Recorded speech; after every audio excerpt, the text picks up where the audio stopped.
நீங்க தான் இவங்களை பாத்துக்கிறீங்களா? அவங்களுக்கு பொண்ணு. உங்க கணவர் என்ன பண்றாரு?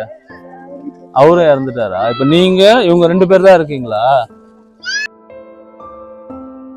உங்களுக்கு மாசமானா அரிசி, பருப்பு, எண்ணெய், புளி, மிளகாத்தூள், அந்த மாசத்துக்கு தேவையான மளிகை பொருள் நான் கொடுத்துட்றேன். சரியா? நான் வந்து உங்களுக்கும் உங்க பொண்ணுக்கும் சேர்த்து மாசமானா உங்களுக்கு கொடுத்துட்றேன். உங்களுக்கு வர பென்ஷனு உங்களோட மருத்துவ செலவுக்கோ இல்லை வேற ஏதாவது செலவுக்கோ வச்சுக்கோங்க. இப்ப கொடுத்த அரிசி வச்சுக்கோங்க. நான் அடுத்த வாட்டி வரும்போது மீதி பொருள்லாம் உங்களுக்கு கொடுக்க ட்ரை பண்றேன். இந்த மாசத்துலேயே கொடுத்துட்றேன். எதுக்கு அடுத்த மாசம் வேஸ்டா? நான் இப்போ அடுத்த வாரத்துல வருவேன்ல திரும்பவும். அப்போ வரும்போதே உங்களுக்கு மற்றது என்னென்ன பொருள் நான் சொன்னோம் அதை வாங்கிட்டு வந்து கொடுத்துட்றேன். அது உங்களுக்கு யூஸ்ஃபுல்லா இருக்கும்ல, பயனுள்ளதா இருக்கும்ல.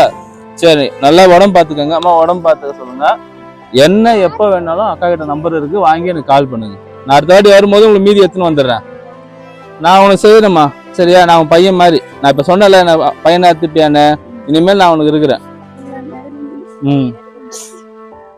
சரி, இங்க வந்து அழுவறதுக்கு ஒன்றும் இல்லை. நிச்சயமா நான் உனக்கு செய்யறேன். இது செய்ய வேண்டியது என்னோட கடமை.